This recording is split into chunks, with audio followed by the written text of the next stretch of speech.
Door की तरफ चलते हैं और फिर देखते हैं कि क्या वो अनलॉक हो गया है। यस इट इज़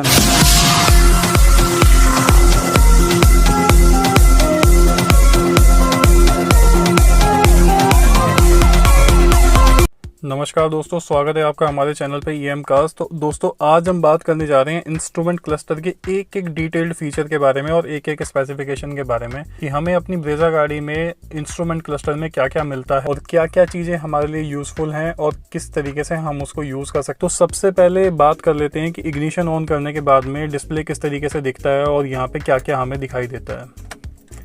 अभी जैसे मैंने डिस्प्ले ऑन किया है तो आप लोग देख पा रहे होंगे यहाँ पे कुछ वार्निंग लाइट्स वगैरह आपको दिखाई दे रही हैं। तो एक एक करके एक एक चीज़ के बारे में, सब चीज़ों के बारे में मैं बताता हूँ। तो ये आपका टैकोमीटर है जहाँ पे कि RPM मीटर की रीडिंग आपको दिखाई देती है। राइट हैंड साइड में आपका स्पीडोमीटर है जहाँ पे कि आपको गाड़ी की स्पीड वगैरह का पता चलता है। स्पीडोमीटर में नीचे कुछ वार्निंग लाइट्स दी गई हैं और कुछ वार्निंग लाइट्स बीच में MID डिस्प्ले के ऊपर दी गई हैं। अभी क्योंकि ब्रेक एंगेज है तो यहाँ पर ब्रेक की लाइट को शो कर रहा है और जब तक गाड़ी आपकी स्टार्ट नहीं होती है तब तक वो कुछ वार्निंग लाइट्स वगैरह शो करता है, जो कि अभी आप देख पा रहे होंगे कि वो शो कर रहा है ऑलरेडी। जैसे सीट बेल्ट वगैरह की लाइट है, इंजन वगैरह की लाइट है। अगर हम गाड़ी को स्टार्ट करते हैं लाइट्स वगैरह ऑफ हो जाती हैं। इसके बाद बात कर लेते हैं, ये वाला जो बार आप देख पा रहे हैं ये आपका फ्यूल गॉज का बार है कि उसमें कितना ऑयल है। ये एम्प्टी का साइन है, ये फुल का साइन है। ये वाला जो बार है ये आपका टेम्परेचर का बार है कि उसमें फ़िलहाल गाड़ी के इंजन में टेम्परेचर कितना मेंटेन हुआ हुआ है। अगर टेम्परेचर हाई हो जाता है तो आपको गाड़ी को एकदम बंद कर देना चाहिए और थोड़ा सा होल्ड करके वेट करना चाहिए इंजन के कूल डाउन होने का। यहाँ पे आपको दो सेलेक्टर नॉब मिलते हैं, एक सेलेक्टर नॉब ये वाला और दूसरा सेलेक्टर नॉब लेफ्ट में। तो मारुति की अक्सर गाड़ियों में यही सिलेक्टर नॉब्स आपको दिए गए होते हैं। तो पहले सिलेक्टर नॉब की पहले बात कर लेते हैं, एक एक करके सारे फंक्शंस के बारे में डिटेल में बात करेंगे। तो पहले सिलेक्टर नॉब की बात कर लेते हैं। इस सिलेक्टर नॉब में आपको क्लॉकवाइज और एंटी क्लॉकवाइज का फंक्शन नहीं मिलता है, सिर्फ एक प्रेसेबल फंक्शन मिलता है। तो इसको आप प्रेस कर सकते हैं। प्रेस करने पर यहाँ पे आपको ट्रिप मीटर दिखाएगा। यहाँ पे दो ट्रिप दिए गए हैं, A और B। थोड़ा सा मैं आपको जूम करके दिखाता हूँ। यहाँ पे आप देख सकते हो A एंड B, यहाँ पे दो ट्रिप दिए गए हैं जिनकी की रीडिंग आप अपने हिसाब से सेट कर सकते हो और अपनी ट्रिप्स वगैरह को ऑर्गेनाइज कर सकते हो और देख सकते हो कि कितने किलोमीटर आपकी गाड़ी चली है और उससे आपको एवरेज वगैरह का आइडिया लग सकता है और आप उससे माइलेज वगैरह भी कैलकुलेट कर सकते हो।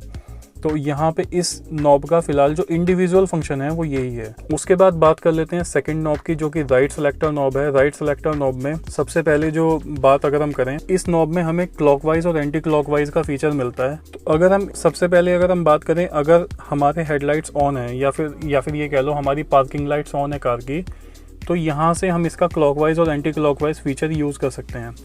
यानी कि अगर आप डे में हैं तो वो फीचर एक्टिवेट नहीं होता। मैं बताता हूँ किस तरीके से। अभी अगर मैं इसको क्लॉकवाइज रोटेट करूँगा तो कुछ नहीं होगा, एंटी क्लॉकवाइज रोटेट करूँगा तो कुछ नहीं होगा। इसके बाद मैं क्या करता हूँ, पार्किंग लाइट्स को ऑन कर लेता हूँ।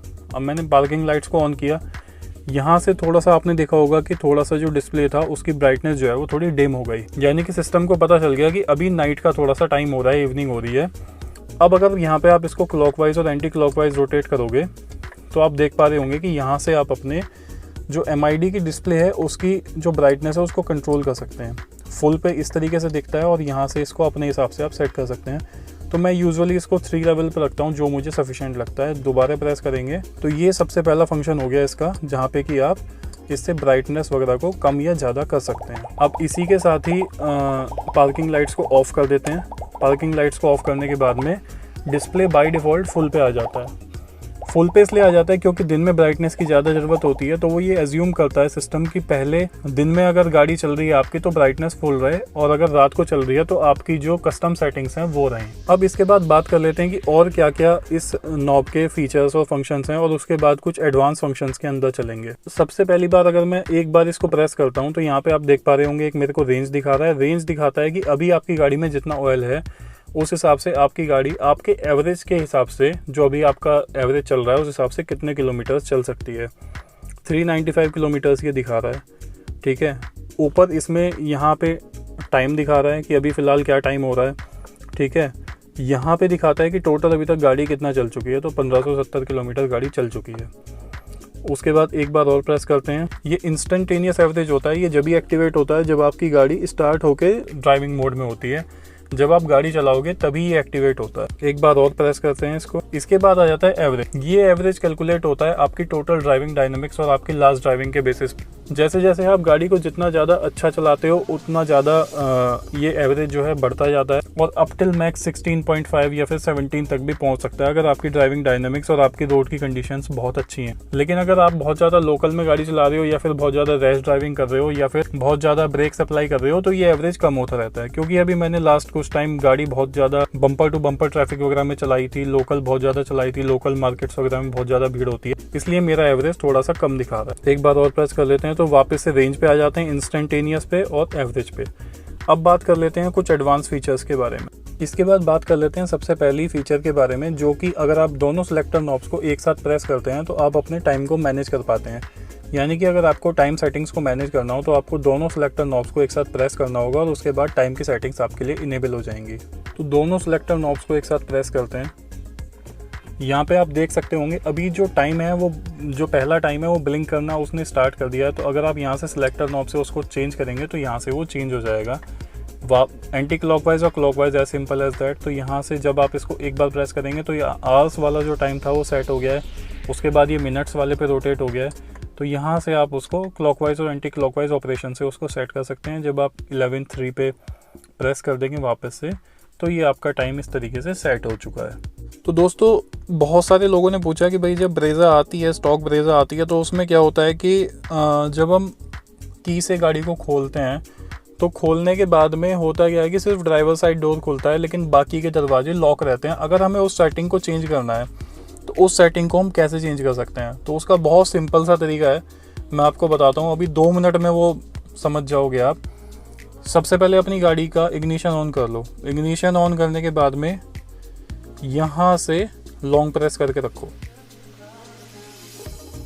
डोर आपके पे ऐसे लिखा हुआ आएगा। जब डोर लिखा आए तो डोर को एक बार फिर से इसको प्रेस करना, तो D1 लिखा आएगा। D1 के अंदर जाना, एक बार फिर से प्रेस करना, तो यहाँ पे आएंगी 2 सेटिंग्स, D1 SL1 और D1 SL2। D1 SL1 होता है आपका अगर आप एक बार प्रेस करो तो चारों दरवाजे खुल जाएं आपके। और D2 SL2 जो एक और सेटिंग होती है आपकी, वो होती है अगर आप एक बार प्रेस करो तो आपका ड्राइवर साइड डोर खुले और अगर आप 2 बार प्रेस करो तो आपके चारों दरवाजे खुलें।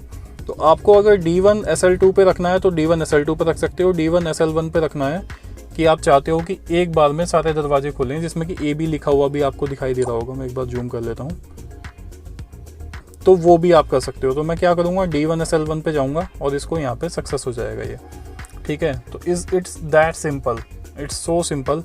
आप इसको चेंज कर सकते हो। वापस से जाने के लिए एंटी क्लॉकवाइज रोटेट करना इस नॉब को, बैक पे प्रेस करना, वापस से एंटी क्लॉकवाइज रोटेट करना, एंड कर देना, वापस से आपका डिफ़ॉल्ट इस स्क्रीन पे आ जाएगा। अभी एक बार इसको ट्राई करके देखते हैं कि क्या ये सेटिंग एक्टिवेट हुई है कि नहीं हुई है। अभी एक काम करते हैं, गाड़ी को पहले लॉक करते हैं। लॉक करने के बाद में एक बार इसको अनलॉक करेंगे और अनलॉक करने के बाद में देखेंगे कि क्या पैसेंजर साइड डोर भी अनलॉक होता है।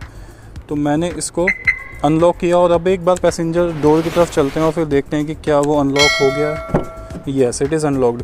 तो इस तरीके से आप अपनी गाड़ी के चारों दरवाज़ों को अनलॉक कर सकते हैं उस सेटिंग में जाके। अब मैं आपको एक इम्पॉर्टेंट बात बताता हूँ। कई बार होता क्या है कि हम राइट सेलेक्टर नॉब को प्रेस करते हैं, लेकिन प्रेस करने के बाद भी वो नॉब जो है डोर पे हमें नहीं लेके जाती है। तो डोर पे जाने का तरीका क्या होता है, देखो अगर आप यहाँ पे आपने इसको एक बार ही प्रेस किया हुआ है और उसके बाद अगर आप इसको लॉन्ग प्रेस करोगे तो लॉन्ग प्रेस करने के बाद भी वो आपको डोर के फीचर पे नहीं लेके जाती है, ठीक है। तो उसके लिए आपको क्या करना होगा, ये एक बहुत ही ट्रिकी बात है और ये मेरे को पता नहीं ऐसा क्यों है, ऐसा क्यों रखा मारुति ने, आई डोंट नो। आपको एक बार इसको प्रेस करना होगा, लेफ़्ट सेलेक्टर नॉब को। यहाँ से आपके जो ट्रिप मीटर ए है वो डिस्प्ले हो गया है। उसके बाद आप यहाँ पे जाके इसको लॉन्ग प्रेस करो। जब आप यहाँ से अब जाके इसको लॉन्ग प्रेस करोगे तो ये आपको डोर के फीचर पे लेके जाएगी।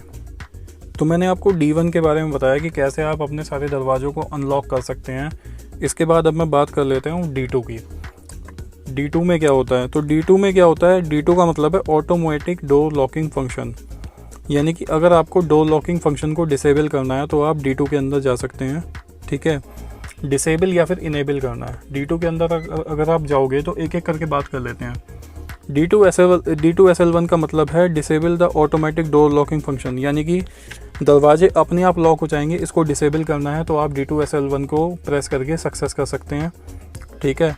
D2SL2 का क्या मतलब है? D2SL2 का मतलब है lock all doors when the vehicle speed reaches 15 km/h, जो कि डिफ़ॉल्ट सेटिंग होती है, ठीक है।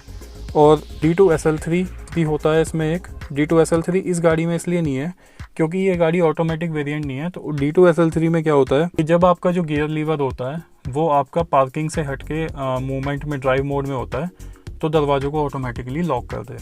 तो D2SL1 और D2SL2 हमें यहाँ पे दो फीचर मिलते हैं, दोनों के बारे में मैंने आपको बताया। पहला फीचर D2SL1 आपकी जो ऑटोमेटिक डोर लॉकिंग है उसको डिसेबल कर देगा, जो कि डिफ़ॉल्ट आती है। और दूसरा फीचर आपकी जो ऑटोमेटिक डोर लॉकिंग है उसको इनेबल करेगा, जो कि आपकी सेटिंग बाय डिफ़ॉल्ट कंपनी से स्टॉक ब्रीजा में आती है। वापस जाने के लिए क्लॉकवाइज रोटेट करेंगे, D2 बैक पे एक बार क्लिक करेंगे।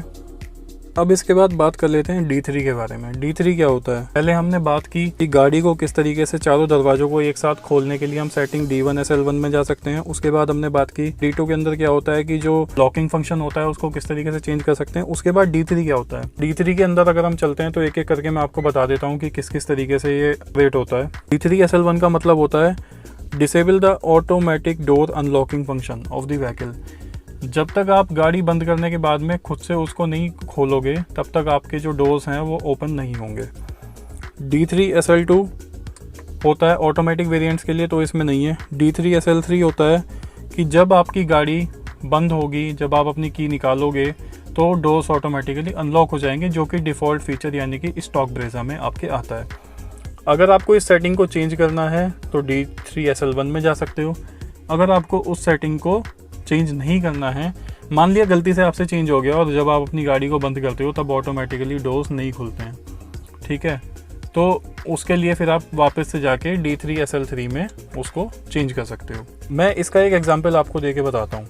अभी मेरी गाड़ी में डोर्स ओपन है, ठीक है, तो अभी मैं डोर्स को बंद कर लेता हूँ। यहाँ से D3SL1 पे जाके मैं इसको सक्सेस कर देता हूँ, यानी कि अब डोर्स जब खुलेंगे जब तक कि मैं उसको कमांड नहीं दूंगा। अब कीज़ निकाल लेते हैं। मैंने की निकाली लेकिन डोर्स अब भी लॉक्ड है, ठीक है। अब जब तक मैं डोर्स को नहीं खोलूँगा तब तक डोर्स नहीं खुलेंगे, ठीक है। अब इसको वापस से एक बार चेंज करके देखते हैं कि अब ये काम करता है क्या, ठीक है। तो वापस से चलते हैं अपनी डोर सेटिंग पे। डोर सेटिंग पे जाने के बाद में हमें जाना होगा D3 पे। D3 में जाने के बाद में हमें जाना होगा D3SL1 में, सॉरी D3SL3 पे। D3SL3 पे जाने के बाद में अब हमने सक्सेस कर दिया है। अब एक बार इसको एंड कर लेते हैं।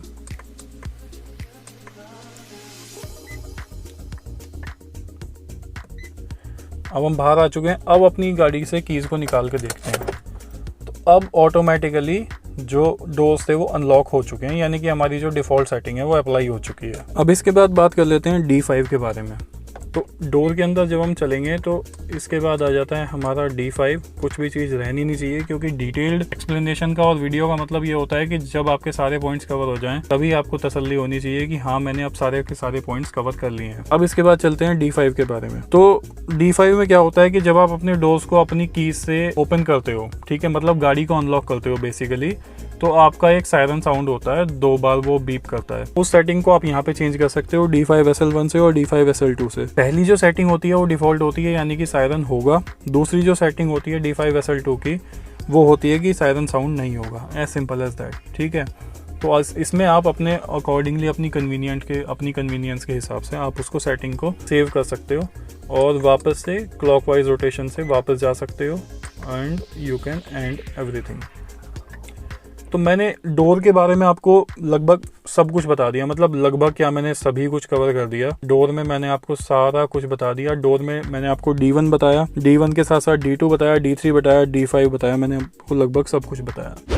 और अब हम बात करने जा रहे हैं ब्रीजा के शॉक सेंसर्स की और अलार्म की, जो कि ब्रीजा गाड़ी में ऑलरेडी आता है। उसको कैसे एक्टिवेट कर सकते हैं, वो कैसे काम करता है, ये मैं जस्ट आपको इस क्लिप के बाद में दिखाऊंगा। और अब मैं आपको दिखाता हूँ कि ये काम किस तरह से करता है।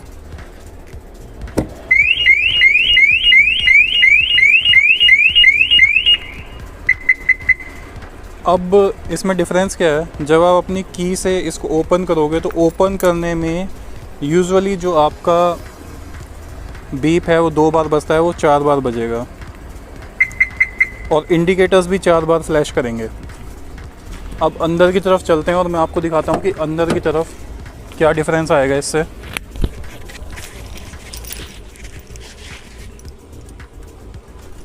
तो जब आप अपनी की इंसर्ट करोगे या आप स्टार्ट स्टॉप बटन से गाड़ी को इग्निशन को ऑन करोगे तो यहाँ पे जो ब्लिंकर है वो 4 ऐसे ब्लिंक करेगा, कुछ इस तरीके से। तो यहाँ पे आपको पता चल जाएगा कि आपकी गाड़ी में कुछ ना कुछ छेड़खानी हुई है। तो अब बात कर लेते हैं कि शॉक सेंसर आप अपनी गाड़ी में इनेबल किस तरीके से कर सकते हो। तो गाड़ी का इग्निशन ऑन करने के बाद में यहाँ से इस नॉब को लॉन्ग प्रेस करके रखना। लॉन्ग प्रेस करने के बाद में डोर पे आ जाएगा, डोर के बाद में लाइट और लाइट के बाद में सिक्योरिटी। तो यहाँ पे क्लॉकवाइज आप इसको रोटेट कर सकते हो, एंटी क्लॉकवाइज इसको रोटेट कर सकते हो। तो पहला जो फीचर है वो है डोर का, दूसरा फीचर है लाइट का, तीसरा फीचर है सिक्योरिटी का। सिक्योरिटी वाले फीचर पे एक बार टिक करना, इसको टिक करने के बाद में यहाँ पे आ जाएगा S2 पे टिक करना। S2 पे टिक करने के बाद में 2 ऑप्शन आएंगे, S2 SL1 और S2 SL2। S2 SL1 पे जब आप क्लिक करोगे जहाँ पे कि AB लिखा हुआ है, ठीक है, तो S2 SL1 पे क्लिक करने के बाद में ये सक्सेस हो जाएगा। इसका मतलब होता है कि आपका जो शॉक सेंसर है वो इनेबल हो चुका है, यानी कि गाड़ी में अगर कोई टैपिंग या फिर कुछ भी होती है तो उस पर वो शॉक सेंसर काम करेगा और एक सिग्नल सेंड करेगा कंप्यूटराइज सिस्टम को, जिससे कि ये पता चलेगा सिस्टम को कि गाड़ी में कहीं ना कहीं कुछ ना कुछ शॉकिंग कुछ हुआ है, ठीक है। इसके बाद बारी आती है pre warning sensitivity of the shock sensor, यानी कि आप कितनी उसकी सेंसिटिविटी चाहते हो। तो इसके लिए एक बार और इसको क्लॉकवाइज रोटेट करना। क्लॉकवाइज रोटेट करने के बाद में S3 आ जाएगा और S3 पे एक बार और टिक करना और यहाँ पे फ्रॉम 1 to 15 लेवल्स होते हैं, तो इसको मैक्सिमम सेट कर देना।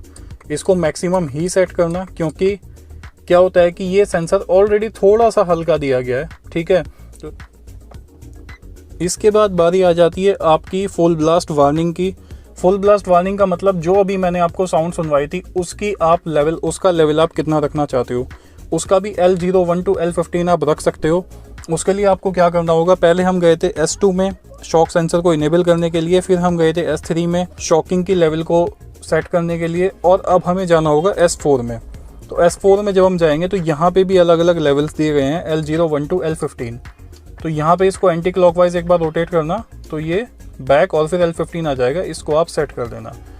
अब आपने 3 काम किए, जिसमें शॉक सेंसर को इनेबल किया, प्री वार्निंग के लेवल को सेट किया 15 पे, और उसका जो अलार्म का जो साउंड है उसको सेट किया 15 पे। अब आपकी गाड़ी तैयार है। शॉक सेंसर मतलब अगर कोई बाहर से टैप करेगा तो कोई साउंड इसमें इनेबल हो जाएगा और आपको ये भी पता चल जाएगा कि आपकी गाड़ी के साथ में छेड़खानी किस हुई है, और ये मैंने आपको बताया कि कैसे इसमें छेड़खानी हो सकती है और आपको पता चल सकता है, ठीक। तो दोस्तों मैंने इसमें सारी लगभग फीचर्स कवर किए हैं और मैंने सिक्योरिटी वाली जो वीडियो थी उससे आपको वो वाला ग्लिम्स भी दिखाया है, जिसमें कि ये बताया मैंने कि सिक्योरिटी आप कैसे अपनी गाड़ी की इनेबल कर सकते हो और उस सिक्योरिटी से आपको क्या बेनिफिट होता है। एक बहुत ही बड़ा बेनिफिट होता है अगर आपकी गाड़ी कहीं पे खड़ी हुई है, अगर किसी को पता नहीं है कि इसमें साउंड सिस्टम इनेबल्ड है तो और वो कुछ कोशिश करता है कुछ करने की, आपकी गाड़ी में कुछ टेम्पर वगैरह करने की, और सायरन साउंड करता है तो इंसान एकदम से घबरा के पीछे हट जाता है। I have covered almost everything, not almost, exactly everything. तो दोस्तों होपफुली आपको वीडियो अच्छी लगी होगी। इसी तरीके की वीडियोस के लिए please do subscribe my channel, please do like this video and stay tuned for more updates like this, for more detailed explanation of Brezza and other cars and other informative videos about automotive market in India. Thank you so much for watching this video दोस्तों, और फिर मिलेंगे एक नई video के साथ में। और होपफुली अब की बार क्या करूंगा मैं, अब की बार मैं कंपैरिजन, डिटेल्ड कंपैरिजन वीडियो बनाऊंगा Nexon XM versus Brezza VXi के बारे में। तो guys because they both are in same price segment, तो लेट्स डू दिस। चलिए दोस्तों, बाय बाय, टेक केयर।